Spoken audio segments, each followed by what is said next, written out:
ওম শান্তি। মুৰলীৰ তাৰিখ 30 আগস্ট 2025। বাপ-দাদাৰ মহাবাক্য।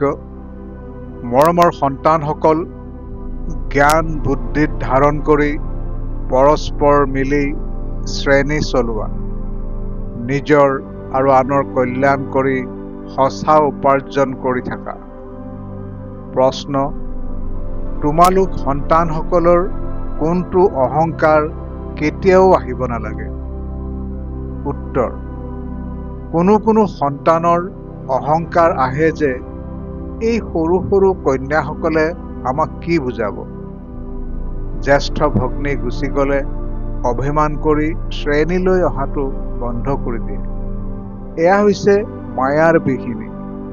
বাবাই কয়, সন্তানসকল, তোমালোকে শুনাওতা শিক্ষক নামৰূপক নাচাই পিতাৰ স্মৃতিত থাকি মুৰলী শুনা, অহংকাৰ নকৰিবা। ধাৰণাৰ বাবে মুখ্য সাৰ। 1 নম্বৰ, ধ্যান ৰাখিব লাগে যে মুৰলী শুনাৰ সময়ত বুদ্ধিযোগ বাহিৰত দিগভ্ৰান্ত হৈতো নুফুৰে। সদায় এইটো স্মৃতিত থাকিব লাগে যে শিৱ বাবাৰ মহাবাক্য শুনি আছো। এয়াও স্মৃতিৰ যাত্ৰা। 2 নম্বৰ, নিজে নিজক চাব লাগে যে মোৰ জ্ঞান যোগ আৰু দৈবী গুণ আছেনে?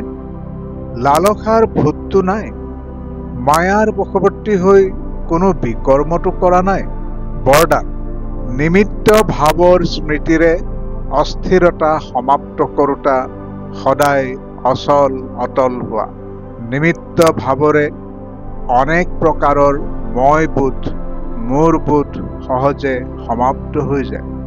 এইটো স্মৃতিৰে সকলো প্ৰকাৰৰ অস্থিৰতাৰ পৰা মুক্ত কৰি অচল অটল স্থিতিৰ অনুভৱ কৰায়। সেৱাটো পৰিশ্ৰম কৰিবলগীয়া নহয়, কিয়নো নিমিত্ত হোৱাসকলৰ বুদ্ধিত সদায় স্মৃতি থাকে যে যি কম যি কৰিম মোক দেখি সকলোৱে কৰিব।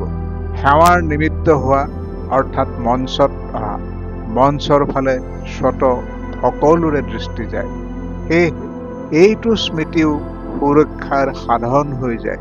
শ্লোগান: সকলো কথাৰ পৰা ঊৰ্ধত থাকা, তেতিয়া পৰমাত্ম সহায়ৰ অনুভৱ হ'ব।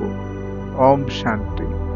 অব্যক্ত সংকেত: সহজ যোগী হ'বলৈ হ'লে পৰমাত্ম স্নেহৰ অনুভৱী হোৱা।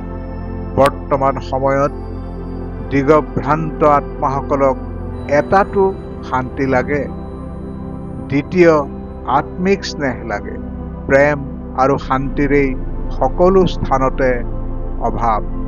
সেইকাৰণে যি অনুষ্ঠানেই আয়োজন কৰা, তাত প্ৰথমে পিতাৰ সম্বন্ধৰ স্নেহৰ মহিমা কৰা, আকৌ সেই স্নেহেৰে আত্মাসকলৰ সম্বন্ধ গঢ়াৰ পাছত শান্তিৰ অনুভৱ কৰোৱা।